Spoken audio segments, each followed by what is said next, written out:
পৃথিবীতে কেউ স্থায়ী হয় না, হোক না সে ফেরাউন কিবা নমরুদ। কেউ ভবে চিরকাল রয় না, কেউ ভবে চিরকাল রয় না। পৃথিবীতে কেউ স্থায়ী হয় না। নীল নদ আজও আছে, থাকবে, সত্যকে চিরদিন ডাকবে। ডেকে ডেকে বলে যাবে দিন ও রাত, কেউ যেন ফেরাউন হয় না। পৃথিবীতে কেউ স্থায়ী হয় না, হোক না সে ফেরাউন কিবা নমরুদ। কেউ ভবে চিরকাল রয় না, কেউ ভবে চিরকাল রয় না। যুলম শব্দটি আরবি। অভিধান বেত্তাগণ এর অর্থ করেছেন ওয়াদউ শাইই ফি গায়রি মাওদিহি, যা যেখানে রাখা দরকার তা সেখানে না রাখার নামই হচ্ছে যুলম। এবং আরবিতে এটাকে বলা হয় আল জাওর, অত্যাচার। অত্যাচার, নির্যাতন, নিপীড়ন, উৎপীড়ন। আবার কেউ কেউ বলেছেন এই যুলম অর্থ হচ্ছে আদামুল ইনসাফ, ইনসাফের বিপরীত, অর্থাৎ সুবিচার না করে কারো উপর অবিচার করার নাম যুলম। যে ব্যক্তি জুলুম করে আরবিতে তাকে বলা হয় জালেম। জালেম শব্দের অর্থ হচ্ছে আল জাইর, নির্যাতনকারী, অত্যাচারকারী, নিপীড়নকারী, উৎপীড়নকারী। পরিভাষায় বলা হয় মাইয়াজলিমুন নাসা বিলা হাক্কিন, যে ব্যক্তি না হক ভাবে, অন্যায় ভাবে কারো উপরে জুলুম করে সে হচ্ছে জালেম। ঠিক তো কইলেন, একটু পরেই ঠিকওয়ালাদের ভেতরেই দেখবেন জালেম মিলে যাবে, কমন পড়বে। আপনি একটু উপেক্ষা করেন না। জালেম হচ্ছে তিন প্রকার। দুনিয়ায় যত কায়দায় মানুষ জুলুম করে, এই জালেম গুলো হচ্ছে তিন প্রকার। জুলম আরবি শব্দ, যে ব্যক্তি জুলুম করে তাকে বলা হয় জালেম, যার উপরে জুলুম করা হয় তাকে বলা হয় মাজলুম। বুঝতে পেরেছেন আপনারা? আচ্ছা, তাহলে দুনিয়ায় মানুষ যত রকমের জুলুম করে, সব জালেম গুলো কয় কাতারের অন্তর্ভুক্ত? মহিলার মতো জবাব না দিয়ে পুরুষ মানুষের মতো জবাব দেন। দুনিয়ার সকল জালেমরা কয় প্রকার? আরো জোরে বলেন। নাম্বার 1, আল্লাহর উপরে জুলুমকারী জালেম। নাম্বার 2, নাউজুবিল্লাহ পরে কইেন, নোট করে নিয়ে যান, এগুলো শেখার বিষয়। নাম্বার 2 নাম্বার, নিজের উপরে জুলুমকারী জালেম। 3 নাম্বার, আল্লাহর সৃষ্টি এবং মানুষের উপরে জুলুমকারী জালেম। আজ আমরা এই 3টা পয়েন্ট নিয়ে, মাত্র 3টা পয়েন্টের আলোচনা হবে। এই 3 প্রকার জালেমের পরিচয় আর এই 3 প্রকার জালেমের পরিণতি। তাহলে দুনিয়ার সমস্ত মানুষরা যারা জুলুম করে, জালেম কয় প্রকার? একটু জোরে কোন, খেয়ে আসছেন আপনারা? পুরুষ মানুষের মতো বলেন, জালেম কয় প্রকার? দেখি কে মনে রেখেছেন। 1 নাম্বার কি বলেছিলাম? আল্লাহর উপরে জুলুমকারী জালেম। 2 নাম্বার, নিজের উপরে জুলুমকারী জালেম। আর 3 নাম্বার, আল্লাহর সৃষ্টি এবং মানুষের উপর জুলুমকারী জালেম। 1 নাম্বার জালেম হলো যে আল্লাহর উপরে জুলুম করে। প্রশ্ন হতে পারে, হুজুর, মানুষ আবার আল্লাহর উপরে জুলুম করে কেমনে? আল্লাহর উপরে মানুষ কিভাবে জুলুম করে এবার শুনেন। তার আগে আমার কথার জবাব দেন তো দেখি। আমাদেরকে সুন্দর করে পয়দা করে, সুন্দর করে বানিয়ে দুনিয়ায় যিনি সৃষ্টি করেছেন তিনি কি? তিনি আমাদেরকে এমনি এমনি দুনিয়াতে পাঠান নাই। কি কারণে রব্বুল আলামিন আমাদেরকে দুনিয়ায় পাঠালেন? কোরআনুল কারীমের 51 নম্বর সূরা, সূরাতুয যারিয়াতের 56 নম্বর আয়াতে আল্লাহ তাআলা বললেন, ওয়ামা খালাকতুল জিন্না ওয়াল ইনসা ইল্লা লিয়াবুদুন। আল্লাহ তাআলা বলছেন, জিন আর মানব জাতিকে সৃষ্টি করেছি আমার গোলামের জন্য। তার মানে হলো দুনিয়ায় মানুষ সৃষ্টি করার উদ্দেশ্য হচ্ছে মানুষেরা গোলামি করবে কার? আর একটু জোরে বলেন, গোলামি হবে কার? আল্লাহ তাআলা দুনিয়ায় মানুষ পয়দা করেছেন, মানুষ সৃষ্টি করে পাঠিয়েছেন মানুষ যেন আল্লাহর গোলামি করে। কিন্তু এই পৃথিবীতে অসংখ্য মানুষ আছে যিনি সৃষ্টি করেছেন সেই মহান রবের ইবাদত বাদ দিয়ে, একত্ববাদী রবকে বাদ দিয়ে তার নিজের বানানো অনেক উপাস্যকে মাবুদ হিসেবে গ্রহণ করে নিয়েছে। কেউ বা আবার সূর্যকে, চন্দ্রকে, নক্ষত্রকে মাবুদ হিসেবে গ্রহণ করে নিয়েছে। কেউ বা আবার আগুনের পূজা করে অগ্নি পূজক হয়েছে। কেউ বা আবার মূর্তি পূজা করে মূর্তি পূজক হয়েছে। অথচ দুনিয়ার সমস্ত মানুষের স্রষ্টাকে, আরো জোরে বলেন কে? যিনি দুনিয়ায় পাঠালেন তিনি চালানের ইবাদত হবে আবার। অথচ দুনিয়ায় অসংখ্য মানুষ সেই রবের গোলামি বাদ দিয়ে নিজেদের অসংখ্য মাবুদকে তারা গ্রহণ করে নিয়েছে। এই যে মানুষ পয়দা করলেন আল্লাহ, ওই আল্লাহর ইবাদত না করে দুনিয়ায় যত মানুষ একত্ববাদী রবের ইবাদত বাদ দিয়ে বহু খোদায় বিশ্বাসী কিংবা আল্লাহকে বাদ দিয়ে যারা এই বিভিন্ন জিনিসকে উপাস্য হিসাবে গ্রহণ করেছে, এই মানুষগুলো সরাসরি কার উপরে জুলুম করছে? আরেকটু জোরে বলেন, কার উপরে? আমি যদি আপনাদেরকে প্রশ্ন করি দুনিয়ার সবচাইতে বড় জালেম কে?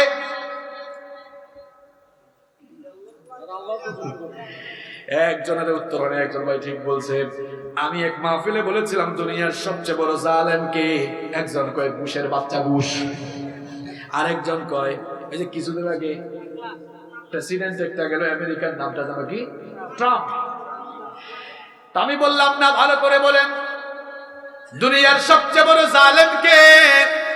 এই পরিচয় কিন্তু কোরআনুল কারীমের ভিতরে রয়েছে। সাইয়েদনা লুকমান হাকিমের নাম আমরা অনেকে জানি। তিনি নবী ছিলেন না, কোনো পয়গাম্বর ছিলেন না।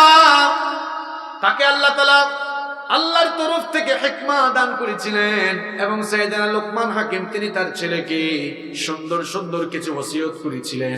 তার সেই ওসিয়ত আল্লাহর কাছে এত ভালো লেগেছে, তামাম দুনিয়ার মানুষের জন্য ওসিয়তগুলো কোরআনের ভেতরে কোট করে দিয়েছেন কি? সাইয়েদনা লুকমান হাকিম তার সন্তানকে ওসিয়ত করতে গিয়ে সবার আগে এই শিরকের ব্যাপারে ওসিয়ত করে বলেছিলেন, বাবারে শিরক করো না। আল্লাহর ইবাদত বাদ দিয়ে আল্লাহর সঙ্গে শিরক করা মানে আল্লাহর উপর জুলুম করা। আর আল্লাহর উপরে যারা জুলুম করে এটা সবচেয়ে বড় জুলুম। যেই ব্যক্তি সবচাইতে বড় জুলুম করে সেই হচ্ছে সবচাইতে বড় জালেম। সাইয়েদনা লুকমান হাকিম এই জন্য তার সন্তানকে সতর্ক করেছিলেন। وَإِذْ قَالَ لُقْمَانُ لِابْنِهِ وَهُوَ يَعِظُهُ يَا بُنَيَّ لَا تُشْرِكْ بِاللَّهِ إِنَّ الشِّرْكَ لَظُلْمٌ عَظِيمٌ। কোরআনুল কারীমের 31 নম্বর সূরা, সূরা লুকমানের 13 নম্বর আয়াতে আল্লাহ তাআলা সাইয়েদনা লুকমানের ওসিয়ত তুলে দিয়েছেন। সাইয়েদনা লুকমান হাকিম তার ছেলেকে বললেন, বাবারে আল্লাহর সঙ্গে শিরক করো না, আল্লাহর সঙ্গে তুমি কাউকে শরীক করো না, কারণ ইন্নাশ শিরকা লাযুলমুন আযীম। শিরক হচ্ছে সবচাইতে বড় জুলুম। শিরক কি সবচাইতে বড় জুলুম না ছোট জুলুম? তাহলে আল্লাহর ইবাদত বাদ দিয়ে যারা বিভিন্ন জিনিসকে মাবুদ হিসেবে গ্রহণ করেছে, যেহেতু শিরক বড় জুলুম, তাহলে দুনিয়ার মুশরিকগুলো হলো সবচেয়ে ছোট জালেম না বড় জালেম? তাহলে আমরা এক নম্বর জালিমের পরিচয় পেয়ে গেলাম, দুনিয়ার মুশরিকগুলো হলো সবচাইতে বড় জালেম। দুনিয়ায় যারা আল্লাহর সঙ্গে শিরক করে তারা হলো দুনিয়ার শ্রেষ্ঠ জালেম, দুনিয়ার বড় জালেম। এবার আমরা সবচেয়ে বড় জালেমের পরিচয় পেলাম, তার ডেস্টিনেশন আমরা কোরআন থেকে জেনে নেই। আল্লাহর উপর জুলুমকারী জালেমদের পরিণতি কি হবে? আল্লাহ তাআলা কোরআনে কারীমে এবার বলছেন, ইন্নাল্লাহা লা ইয়াগফিরু আন ইউশরাকা বিহি ওয়া ইয়াগফিরু মা দুনা যালিকা লিমান ইয়াশা ওয়া মান ইউশরিক বিল্লাহি ফাকাদ ইফতারা ইসমান আযীমা। কোরআনুল কারীমের 4 নম্বর সূরা, সূরাতুন নিসায়ের 48 নম্বর আয়াতে আল্লাহ তাআলা বললেন, শিরকের গুনাহ ছাড়া অন্য যে কোনো গুনাহ আল্লাহ চাইলে maaf করে দিতে পারেন, কিন্তু যেই লোক আল্লাহর সঙ্গে শিরক করে সে সবচাইতে বড় পাপের রচনা করে, কারণ শিরক হচ্ছে সবচাইতে ছোট পাপ না বড় পাপ? আমার দিকে তাকান, অনেকে ভাবতে পারে হুজুর আপনি যে জালেম বলছেন 3 প্রকার, এই 3 প্রকারের মধ্যে প্রথম প্রকার কিন্তু আমাদের সঙ্গে মিলে নাই। আমরা এক আল্লাহ বিশ্বাস করি, তার মানে আমরা মুশরিক না? মিয়া আপনি এই বিশ্বাস করলেও আপনি তো উলুহিয়াত আর রুবুবিয়াতের ক্ষেত্রে শিরক করে ফেলেন।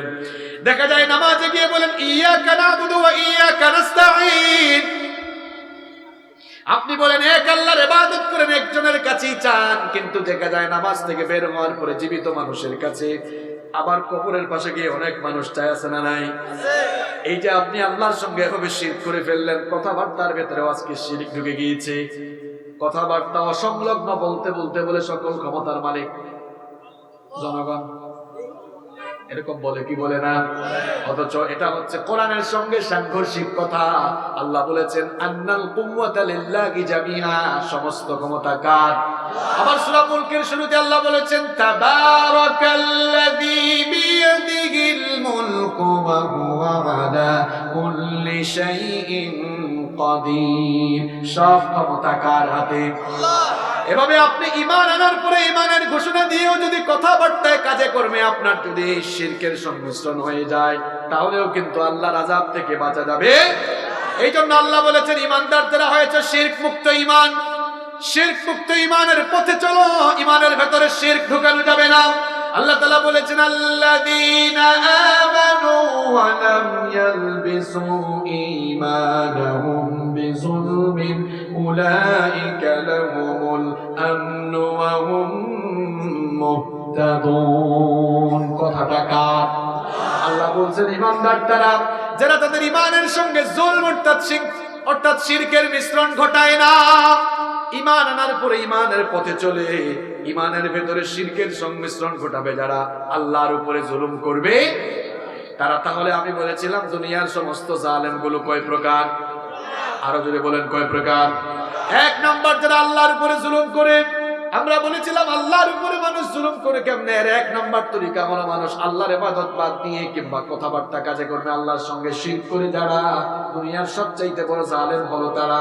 এদের জন্য আল্লাহ জান্নাতকে হারাম করে দিয়েছেন। আল্লাহ বলেছেন ইন্নাহু মাইয়ুশরিক বিল্লাহি ফাকাদ হারামাল্লাহু আলাইহিল জান্নাতা ওয়া মাওয়াহুন নার ওয়া মা লিয-যালিমিন মিন আনসার। আল্লাহ তাআলা বলছেন নিশ্চয়ই যারা আল্লাহর সঙ্গে শিরক করে আমি তাদের জন্য জান্নাত হারাম করে দিয়েছি, আর জাহান্নামের আগুন আমি তাদের জন্য ওয়াজিব করে দিয়েছি। শিরকের গুনাহ করবে যারা, জাহান্নামে যাবে তারা। তাহলে দুনিয়ার সবচেয়ে বড় জালেম হলো যে আল্লাহর সঙ্গে শিরক করে। এই শিরকটা ঈমান আনার পরেও শিরক হতে পারে কিনা? তাহলে আমরা এক নাম্বার জালেমের পরিচয় পেলাম, আল্লাহর উপরে যারা জুলুম করে এরা হচ্ছে দুনিয়ার সবচেয়ে বড় জালেম। দুই নাম্বার বলেছিলাম, দুই নাম্বার শ্রেণীর জালেম হলো যে নিজের উপরে জুলুম করে। মনোযোগ আছে আপনাদের? আমি কিন্তু আমার কথা ঠিক রাখবো, আপনারা কেউ উঠাউঠি করবেন না ইনশাআল্লাহ। দুই নাম্বার জালেম হচ্ছে যে নিজের উপরে জুলুম করে ফেলে। এখন প্রশ্ন হচ্ছে হুজুর নিজের উপর মানুষ জুলুম করে কেমনে?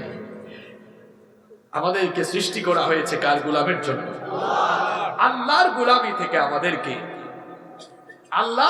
থেকে আমাদেরকে ফিরায় রাখার জন্য একজন সার্বক্ষণিক কাজ করে, তার নাম কি? শয়তান। তার নাম কি? এই শয়তান আমাদেরকে মাঝে মাঝে পাপের দিকে, গুনাহের দিকে ডাইভার্ট করে ফেলে। আমরা যদি তার ওয়াসওয়াসায় পড়ে গুনাহ করে ফেলি, তার মানে আমরা তো করে নিজের উপর নিজেই জুলুম করে ফেলি। শয়তান তার এই ওয়াসওয়াসা শুরু করেছিল প্রথম থেকেই। মাফ না চেয়ে তওবা না করে মারা যায়, শাস্তি দিবেন কে? আর জুলুম করার পরে যদি বান্দা তওবা করে ফেলে, মাফ করে দিবেন কে? আল্লাহ তাআলা বলছেন ওয়া মাইয়ামাল সুআন আও ইয়াজলিম নাফসাহু থুম্মা ইয়াস্তাগফিরিল্লাহা ইয়াজিদিল্লাহা গফুরার রহিমা। কথা কার? আল্লাহ বলছেন যেই ব্যক্তি খারাপ কাজ করে ফেলবে, ওয়া মাইয়ামাল সুআন, যে ব্যক্তি কোনো খারাপ কাজ করে ফেলবে, আও ইয়াজলিম নাফসাহু, অথবা নিজের উপরে জুলুম করে ফেলবে, থুম্মা ইয়াস্তাগফিরিল্লাহ, এরপরে আল্লাহর কাছে যদি ইস্তেগফার করে তওবা করে মাফ চায়, ইয়াজিদিল্লাহ, তাহলে সে তার আল্লাহ, সে তার রবকে পাবে গফুরার রহিমা, ক্ষমাশীল হিসেবে পেয়ে যাবে। সুবহানাল্লাহ। এই জন্য আমরা যারা নিজের উপরে জুলুম করে ফেলেছি আমরা যদি আমাদের ভুলগুলো বুঝতে পেরে তওবা করে আল্লাহর কাছে মাফ চাই, আমাদেরকে মাফ করে দিবেন কে? তাহলে 2 নম্বর জালেমের পরিচয় আমরা জানলাম যে নিজের উপরে জুলুম করে তওবা না করে মারা গেলে সিদ্ধান্ত নেবেন কে? আর যদি কেউ তওবার মতো তওবা করে তাহলে তাকে মাফ করে দিবেন কে? এবার দেখেন 3 নম্বর প্রকারে চলে আসছি।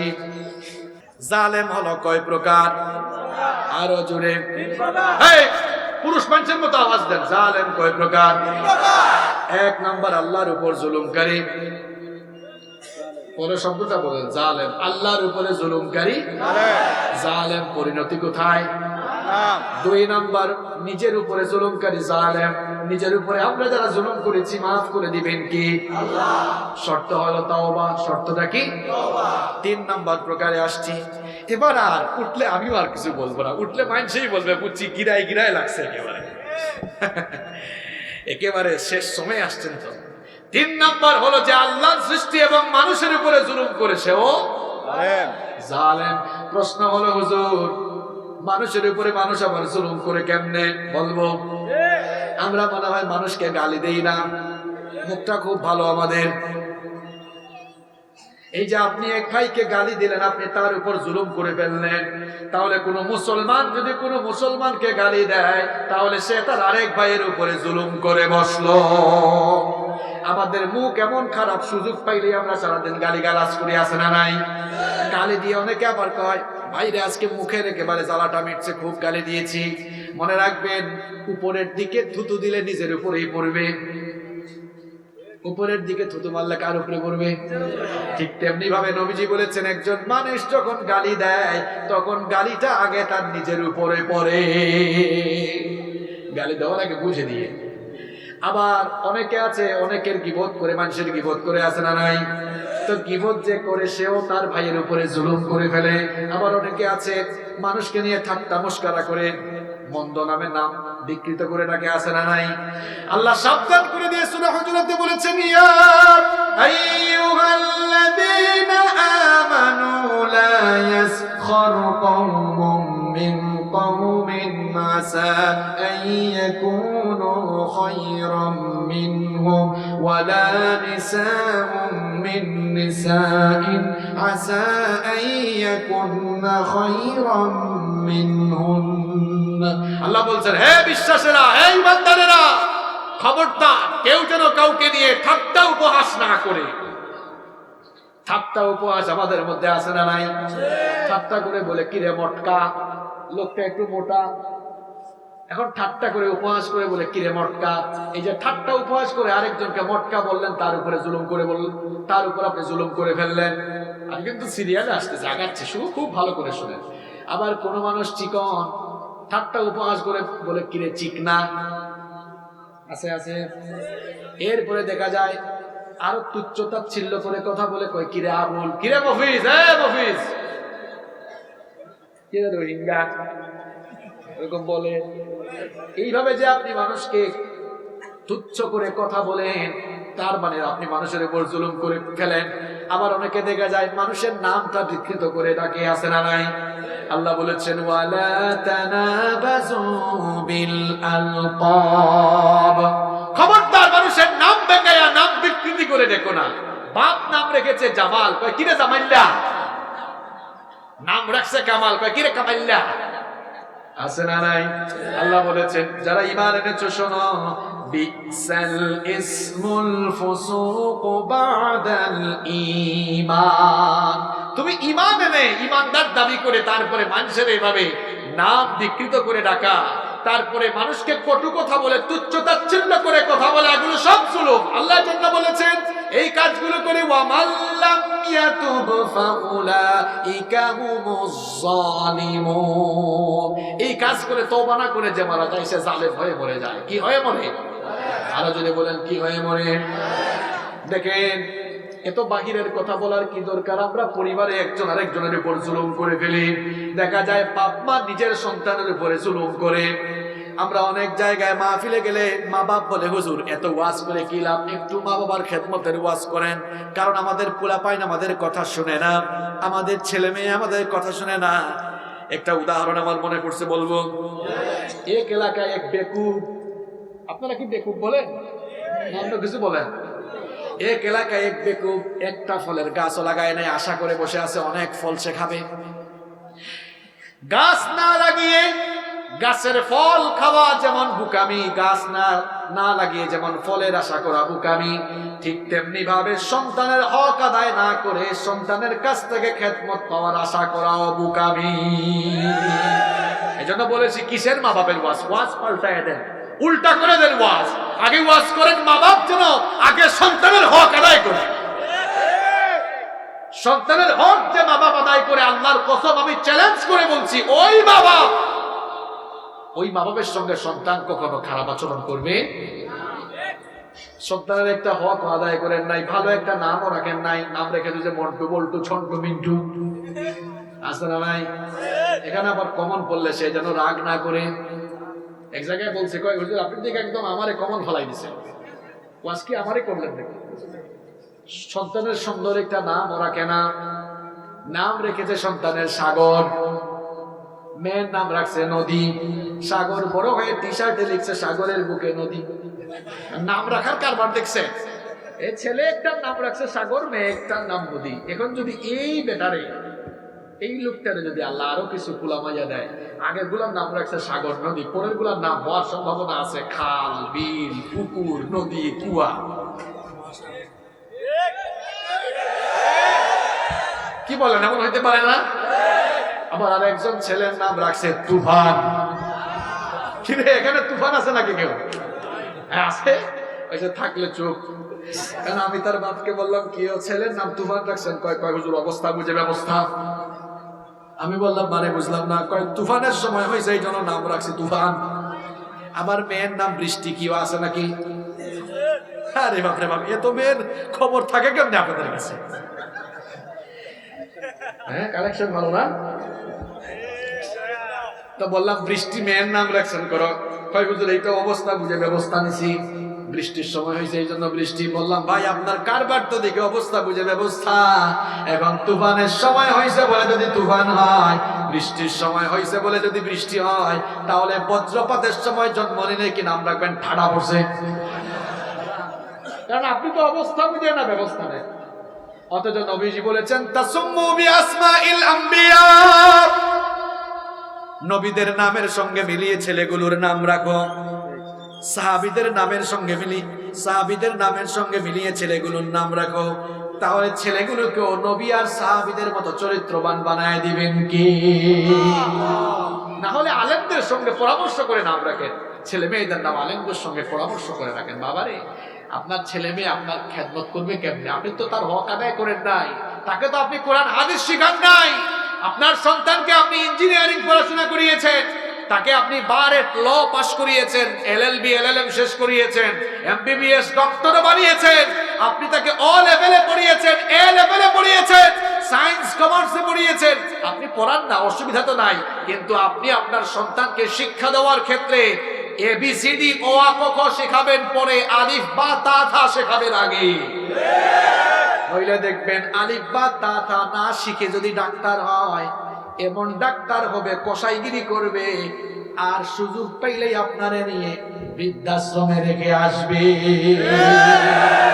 কিন্তু ডাক্তার বানিয়েছেন, ডাক্তার বানানোর আগে ছেলেটাকে যদি ছোটবেলায় কোরআন শিখান, ডাক্তার হবে, মানুষের জন্য সেবা করবে, মা বাপকে বৃদ্ধাশ্রমে রাখবে। ইঞ্জিনিয়ার যে ছেলেটাকে বানাচ্ছেন, বানান কোনো অসুবিধা নাই, কিন্তু সবার আগে কোরআন শিখান। আপনি তাকে বারেট ল করাবেন, বিবিএতে পড়াবেন, অসুবিধা নাই, ইএলএল পড়াবেন, ফার্মাসিতে পড়াবেন, ত্রিপলিতে পড়াবেন, যে কোনো ডিপার্টমেন্টে পড়ান, কোনো অসুবিধা নাই। এ লেভেলে পড়ান, ইংলিশ মিডিয়ামে পড়ান, অসুবিধা নাই, কিন্তু সবার আগে কি শিখাতে হবে? যদি সবার আগে কোরআন না শিখান, মনে রাখবেন বৃদ্ধাশ্রম আপনার মতো কপাল পুরার জন্য অপেক্ষা করছে। আমি জীবনে কোনোদিন শুনে নাই কোন আলেম তার মা বাপকে বৃদ্ধাশ্রমে রেখেছে। আপনারা শুনছেন? কথা কন না কেন? শুনছেন? কিন্তু বহু ডাক্তার রাখছে, আছে না নাই? ইঞ্জিনিয়ার রাখছে, আছে না নাই? বহু ব্যবসায়ী রাখছে, আছে না নাই? এই যে আলেমরা কেন মা বাপকে বৃদ্ধাশ্রমে রাখে না? কারণ আল্লাহর কোরআনটা সে শিখেছে, পড়েছে, সেখানে সে জেনেছে ওয়া কুল্লাহুমা কওলান কারীমা, ওখানে সে পড়েছে, আল্লাহ বলেছেন খবরদার তোর মা বাবার সঙ্গে মার্জিত ভাষায়, ভদ্র ভাষায় বিনয়ী হয়ে কথা বল, আদেশটা কাজ। আপনি যদি আপনার ছেলেকে মেয়েকে কুরআন না শিখান, আপনার মতো কপাল পুরা বাপ সারা জীবন ছেলে মেয়েদের হাতে কিন্তু জুলমের শিকার হবে। এখন পরিবারের মধ্যে জুলুম চলছে। আমি বলছিলাম এই পয়েন্টটা বলতে গিয়ে তো কথা আসলো, নিজের মা বাপ, দেখা যায় মা বাপ তার নিজের সন্তানের উপর জুলুম করছে, সন্তানের হক আদায় না করা সন্তানের উপর জুলুম। এরপরে দেখা যায় সন্তানের হক আদায় করেও কিছু কুসন্তান মা বাবার খেদমত করে না, তার মানে ওই সন্তান তার মা বাবার উপরে জুলুম করছে। খবরদার যুবক ভাইরা, ছাত্র ভাইরা, মা বাপ যারা পেয়েছো, যাদের মা বাপ এখনো বেঁচে আছে, দামি নেয়ামত পেয়েছো। এত দামি নেয়ামত জান্নাত তালাশের জন্য ঘরের বাইরে যাওয়া লাগবে না, কারণ মায়ের পায়ের তলায় আল্লাহ তোমার বেহেশত রেখে দিয়েছে। ওই মা বাবার খেদমত করেন।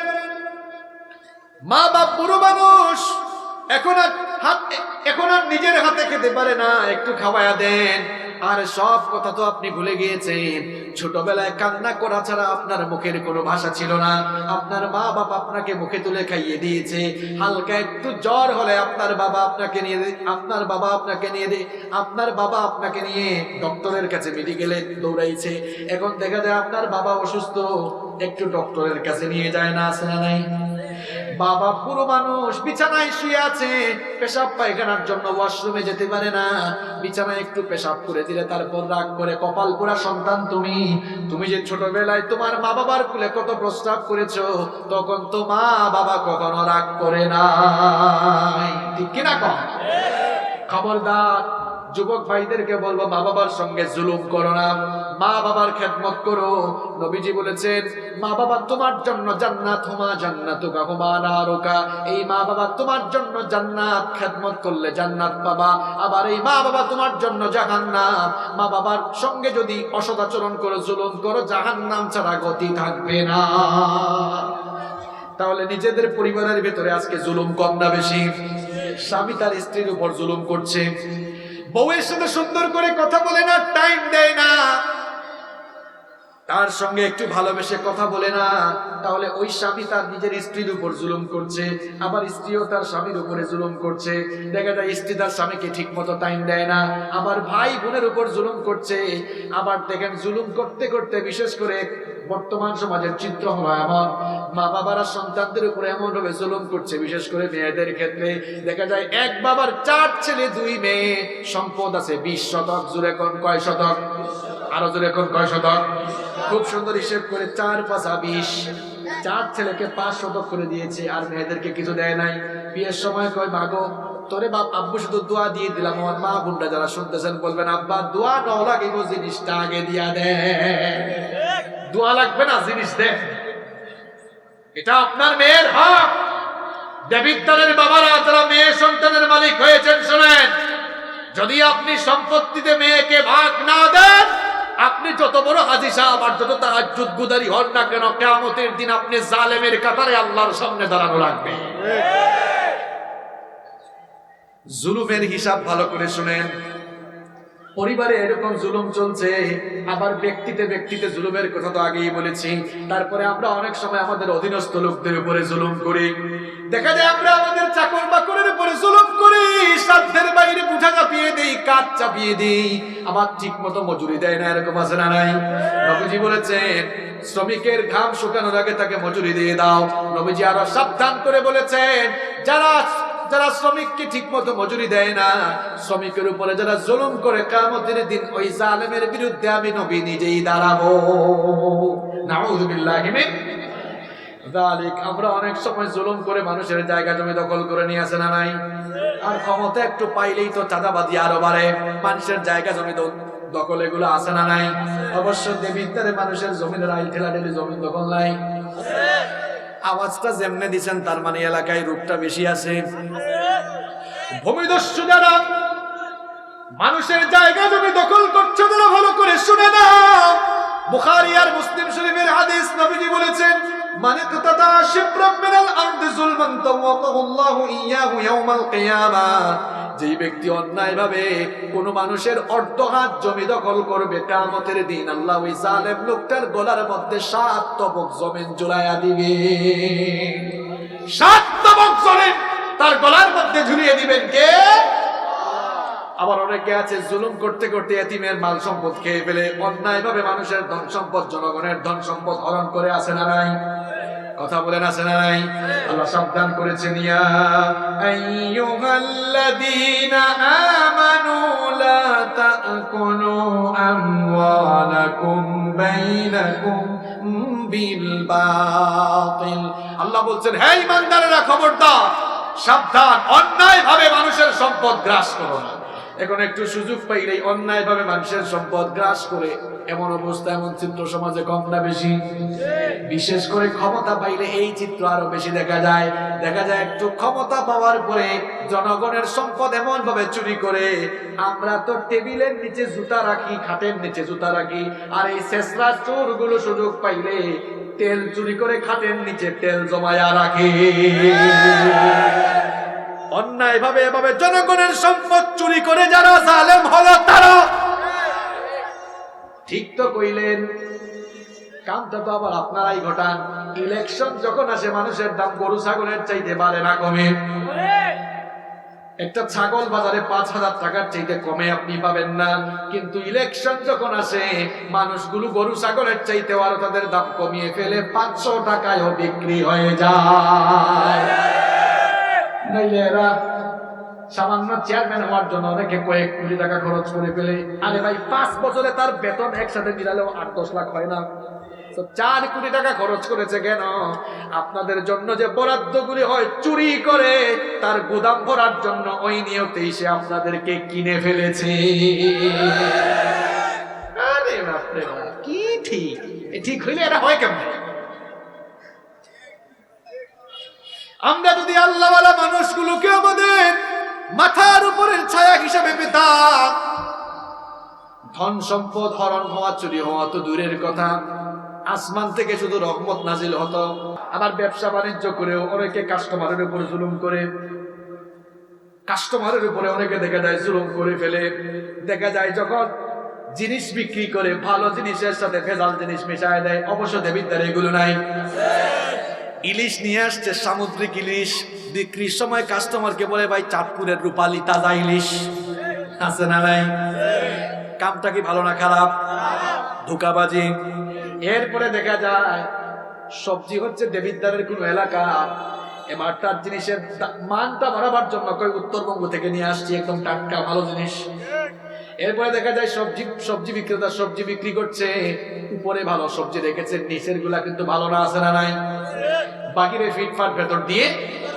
দেখবেন মাছ কিনতে গেলে অনেক সময় দেখা যায় টেকনিক করে উপরে মাছ রাখছে ভালো, নিচের গুলা খারাপ, আছে না নাই? আপনাদের কথা কি বলতাম, আমার সঙ্গে এরকম কয়েকবার হয়ে গেছে।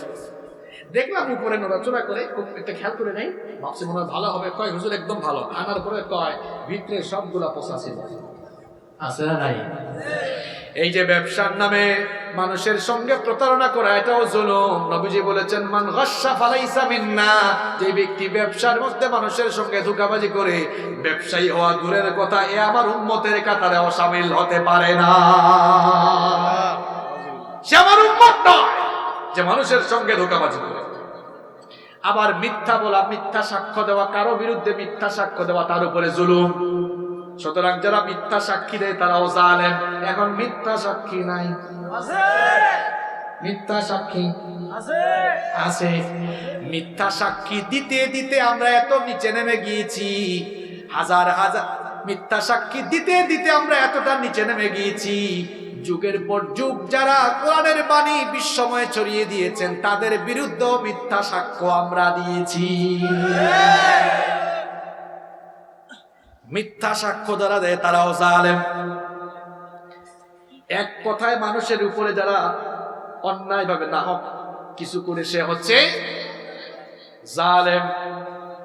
এবার প্রশ্ন হলো, হুজুর এই জাতের জালেমের পরিণতি কি? জালেম বলছিলাম কয় প্রকার?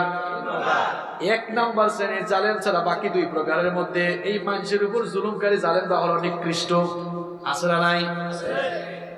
এবার ভালো করে শুনেন, মানুষের উপর জুলুম করে যারা, সবচাইতে বড় জালেমও কিন্তু এরা। তাওবা করলেও, আল্লাহর কাছে তাওবা করলেও কিন্তু অত সহজে তাওবা কবুল হয়। শুনেন, তাওবা কবুলের শর্ত 5টা। বাবারা একটু আওয়াজ দেন তো, শেষ টাইমে চলে আসছি। তাওবা কবুলের শর্ত কয়টা? 1 নাম্বার, আপনি যে গুনাহগার এটা স্বীকার করা। 2 নাম্বার, এই গুনাহের জন্য লজ্জিত হওয়া। 3 নাম্বার, গুনাহের জন্য আল্লাহর কাছে মাফ চাওয়া। 4 নাম্বার, এই গুনাহ আর করবেন না। কার সঙ্গে ওয়াদা করা? এই 4টা তো ক্লিয়ার, তাই না? 5 নাম্বার শর্ত হলো, মানুষের হক নষ্ট করলে হয় তার হক তারে ফিরাইয়া দেওয়া, অথবা হাতে পায়ে ধরে মাফ চাওয়া।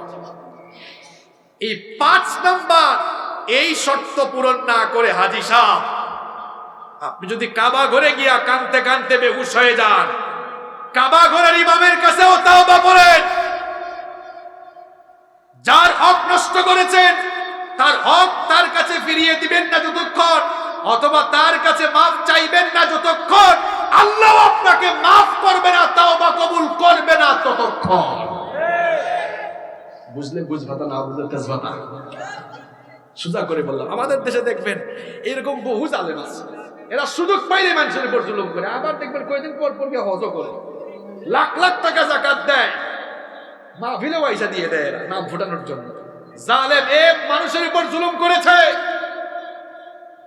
অনেক মানুষের উপরে অন্যায় ভাবে মামলা করেছে, অনেক মানুষের জায়গা দখল করেছে, অনেক দোকান থেকে অনেক জায়গা থেকে চাঁদাবাজি করেছে। এর তাওবা কবুল হবে না ততক্ষণ, যতক্ষণ না মানুষের হক মানুষের কাছে ফিরিয়ে দিবে, অথবা মাফ চাইবে না যতক্ষণ, আল্লাহ তার তাওবা কবুল করবে না ততক্ষণ। ঠিক কি না? কথা ক্লিয়ার? বুঝতে পারছেন সবাই? আচ্ছা, আবার মানুষের উপরে মানুষ জুলুম করে তখন বেশি যখন সে একটু ক্ষমতা পায়। কথা মোল্লার না, কথা কার? আল্লাহ। দেখি তো পৃথিবীর কুখ্যাত কয়েকজন জালেম যারা ক্ষমতা পাইয়া মানুষের উপর জুলুম করেছে, এমন কয়েকটা কুখ্যাত কাফেরের নাম বলেন। ফেরাউন, তারপরে নমরুদ। এরা ক্ষমতা পাইছিল কম না বেশি? ক্ষমতা পেয়ে মানুষের উপর জুলুম করেছে। জুলুম করতে করতে যখন বেশি জুলুম করে ফেলেছে, আল্লাহ এমন ভাবে ধরেছেন একটারাও ছাড়েন। নমরুদকে আল্লাহ তাআলা ল্যাংড়া মশা দিয়া দুনিয়া থেকে বিদায় করেছেন। এরপরে ফেরাউনকে আল্লাহ তাআলা লোহিত সাগরে নাকানি চুবানি খাওয়াইয়া মেরেছেন। যে আল্লাহ ফেরাউন আর নমরুদের মতো জালেমকে শাস্তি দিয়ে শেষ করে দিয়েছেন, ওই আল্লাহ নাই? থাকলে ওখানে আগের মতো ক্ষমতা নাই। মনে রেখো, যারা ক্ষমতা পেয়ে মানুষের উপরে জুলুম করছো, যারা আল্লাহর শাস্তি থেকে রেহাই পাবা না তারা।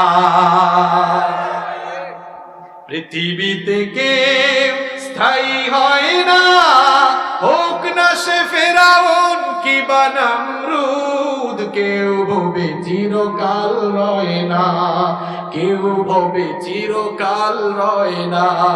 পৃথিবীতে কেউ স্থায়ী হয় না, নীল নদ আজও আছে, থাকবে, সত্যকে চিরদিন ডাকবে। ডেকে ডেকে বলে যাবে দিন রাত, কেউ যেন ফেরাউন হয় না। পৃথিবীতে কেউ স্থায়ী হয় না, হোক না সে ফেরাউন কিবা নমরুদ। কেউ ভবে চিরকাল রয় না, কেউ ভবে চিরকাল রয় না। ঠিক কি না? তাহলে ক্ষমতা পেয়ে মানুষের উপর জুলুম করছে যারা, আল্লাহর শাস্তি থেকে দুনিয়ায় রেহাই পাবে না তারা। নবীজির হাদিস মনে পড়ে গেল, আমার নবীজি বলেছে 2টা পাপের শাস্তি আল্লাহ আখিরাতে তো দিবেন, কিন্তু এটা শুরু হবে দুনিয়া থেকে। শুরু হবে কোন জায়গা থেকে? 1 নাম্বার, যারা আত্মীয়তার সম্পর্ক ছিন্ন করেছে, আত্মীয়ের উপরে জুলুম, রক্ত সম্পর্কের উপর যারা জুলুম করেছে। 2 নাম্বার, ক্ষমতা পেয়ে যারা মানুষের উপর জুলুম করেছে, এদের উপর শাস্তি আখিরাতের আগে দুনিয়া থেকে শুরু করবেন কে? আমার আপনার কথা মিথ্যা হতে পারে, আল্লাহর কথা মিথ্যা হতে পারে। সম্মানিত বাবারা, সম্মানিত ভাইরা, তাহলে মানুষের উপর জুলুম করে যারা, এরাও জালেম, এদের পরিণতিও ভালো। আল্লাহর সৃষ্টির উপরেও মানুষ জুলুম করে। 2টা ঘটনা বলে আজকের আলোচনা শেষ করবো। কয়টা ঘটনা?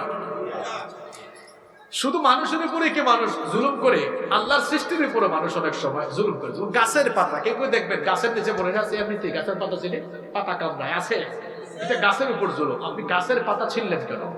আপনি বিনা প্রয়োজনে গাছের একটা পাতাও ছিঁড়বেন না, কারণ ওই গাছের পাতা জিকির করে কার? প্রয়োজনে গাছের পাতা ছিঁড়বেন, প্রয়োজনে গাছ কাটবেন, অসুবিধা, অপ্রয়োজনে করতে পারবেন না।